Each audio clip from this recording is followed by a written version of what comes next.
બાપરે બહુ મોટી હા આવી. આટલી મોટી હા પાડવાની. ચાલો સરસ, વ્યવસ્થિત બેસી જઈએ. જો અવાજ બંધ કરશું તો જ વાર્તા સંભળાશે ને. ખુશાલીબેન, ઓ ખુશાલીબેન, વાર્તા સાંભળવી છે બેટા? ચાલો જો, એક સરસ મજાની આપણી નિશાળ જેવી બહુ મસ્ત, મયુરભાઈ આપણી નિશાળ જેવી બહુ મસ્ત નિશાળ હતી. આ નિશાળમાં તમારી જેવા નાના નાના છોકરા ભણે. બોલો, મસ્ત નિશાળમાં તમારી જેવા મસ્ત મસ્ત છોકરા જ હોય ને. એમાં એક ભાઈ છે ને, રાજુભાઈ નામનો છોકરો, એ તમારી જેમ ભણવા આવે નિશાળમાં. હવે એક દિવસ શું બન્યું કે રાજુભાઈ છે ને, એ સરસ મજાના એકડા લખતા હતા. એમાં એની બાજુવાળો જે છોકરો હતો ને, એ સરસ મજાની નવી પેન્સિલ લાવ્યો હતો. એટલે રાજુભાઈને એમ થયું કે વાવ, કેવી મસ્ત પેન્સિલ છે એની પાસે. અને રાજુભાઈનું ભાઈ એને મનમાં એની બાજુ ધ્યાન રહ્યું. રાજુભાઈ મમ્મીને કીધું તું, મમ્મી નવી પેન્સિલ લેવી. મમ્મી કે હા, પૂરી થશે ને ત્યારે નવી લઈ દઈશ. પણ રાજુભાઈને તો એવું મન થઈ ગયું ને મયુરભાઈ, કે રાજુભાઈ રહી જ ન શક્યા. બોલો. અને રાજુભાઈ શું કર્યું ખબર? બાજુવાળા ભાઈને ખબર નહોતી ને, એમ છાના માના એ બહાર ગયો ને ત્યાં પેન્સિલ લઈ લીધી અને દફતરમાં નાખી દીધી.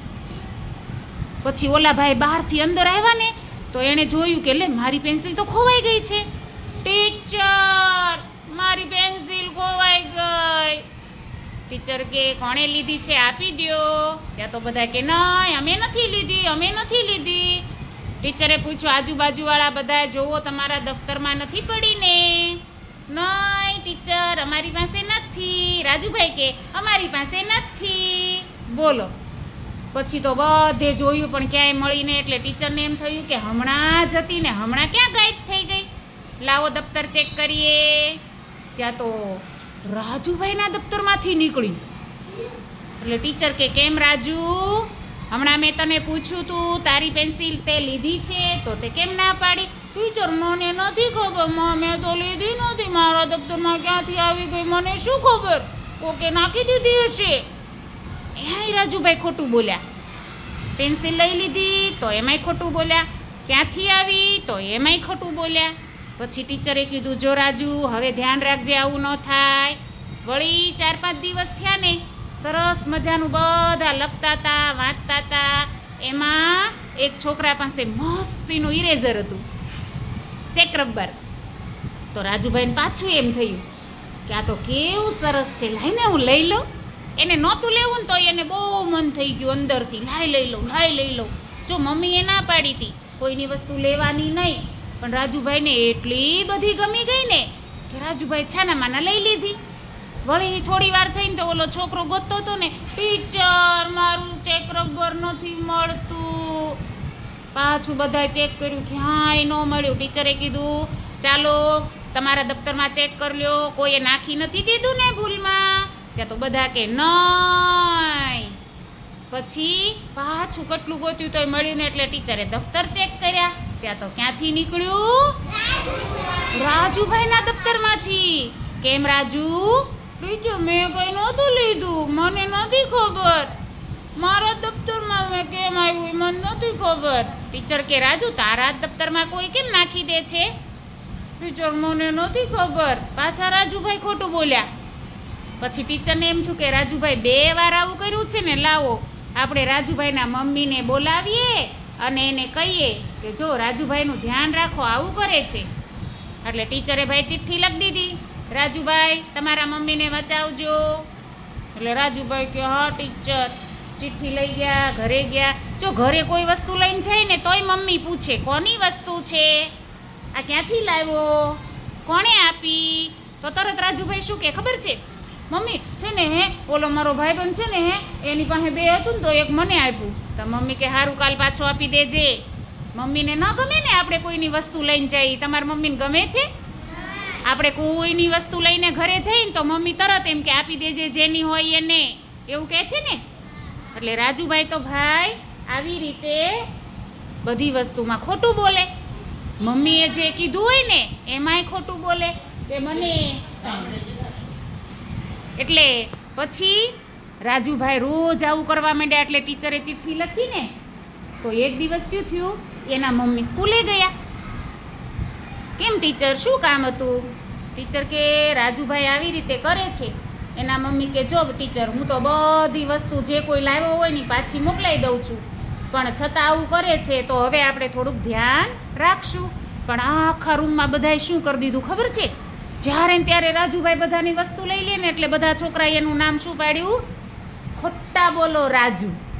બધા એમ કે ઓલો શું કરો તો ઓલો ખોટા બોલો રાજુ છે ને, ખોટા બોલો નામ પાડી દીધું. બોલો, વારે વારે ખોટું બોલે અને પછી વસ્તુ ચોરી જાય એટલે બધા એને ચોર અને ખોટા બોલો. બધા એમ કે એ ચોર, એ ખોટા બોલો, એ ચોર. તો રાજુભાઈને તો ન ગમે. આપણને કોઈ ચોર કે ખોટા બોલું કે તો ગમે છે? મને ન ગમે, કોઈ ન ગમે, આપણા મમ્મી પપ્પાને ન ગમે આપણને કોઈ ચોર કે તો ગમે. એટલે પછી રાજુભાઈ તો દુઃખી થઈને એની સાથે કોઈ બોલે નહીં, એ તો ખોટા બોલો છે, એની સાથે બોલવું જ નથી એમ કરી અને કોઈ રાજુભાઈ સાથે બોલે નહીં.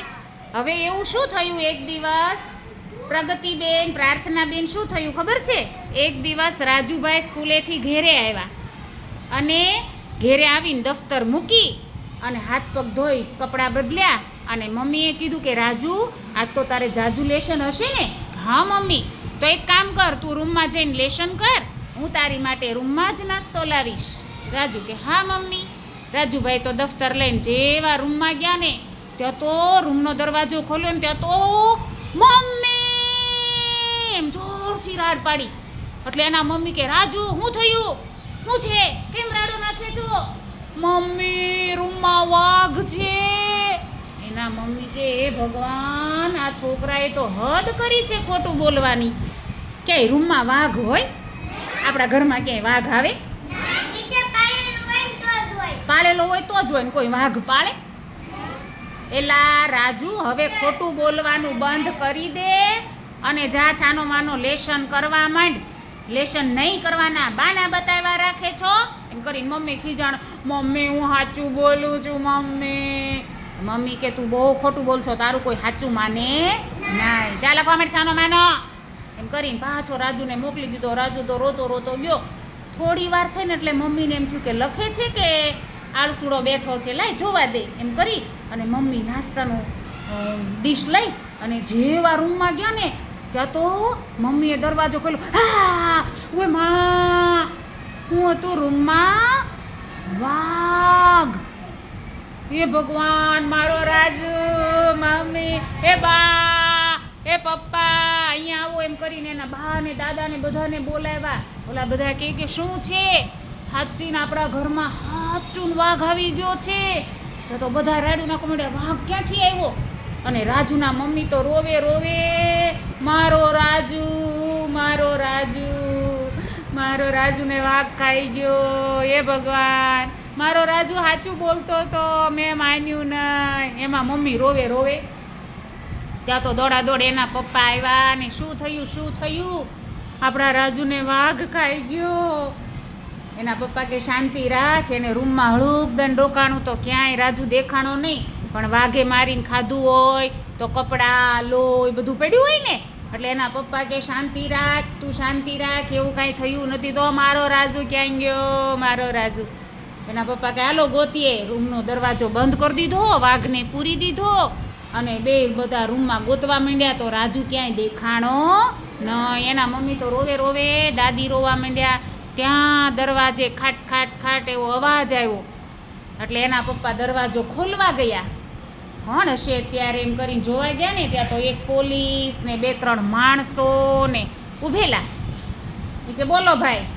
એ કે અમારો આ સર્કસવાળા ભાઈ છે, એનો વાઘ ખોવાઈ ગયો છે, પિંજરામાંથી ભાગી ગયો છે. આ બાજુ તમે ક્યાંય જોયો? બોલા ભાઈ કે અરે ભાઈ, મારા રૂમમાં જ છે, મારા છોકરાને માર્યો. અરે ભાઈ, વાઘને તો નખ કે દાંત કાંઈ નથી એટલે કોઈને મારી શકે નહીં. પછી પોલીસને લોકો પિંજરું લઈ આવ્યા, વાઘને અંદર પૂર્યો. એના પપ્પા કે હવે શાંતિથી ઘરમાં રાજુને ગોતો. ત્યાં તો રાજુભાઈ બાથરૂમમાં હંતાઈ એમ કરીને રોતા રોતા સૂઈ ગયા. ત્યાં તો એના મમ્મી મારો રાજુ કરીને દોડીને તેડી લીધો ને મમ્મી મમ્મી વાઘ છે એના મમ્મી કે બેટા વાઘ નથી, વાઘને લઈ ગયા પકડીને. મમ્મી હું સાચું જ બોલતો તો, મારું કોઈ માનતા જ નથી.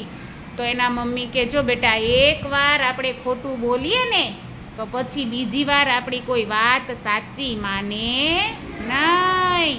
એટલે બને ત્યાં સુધી એકવાર પણ ખોટું બોલવાનું, નહીંતર ખોટા બોલા થઈ જઈએ અને આપણું નામ પડી જાય ને આપણી વાત કોઈ સાચી માને નહીં. પછી રાજુભાઈ નક્કી કર્યું, હા મમ્મી હવે હું ક્યારેય ખોટું બોલીશ નહીં.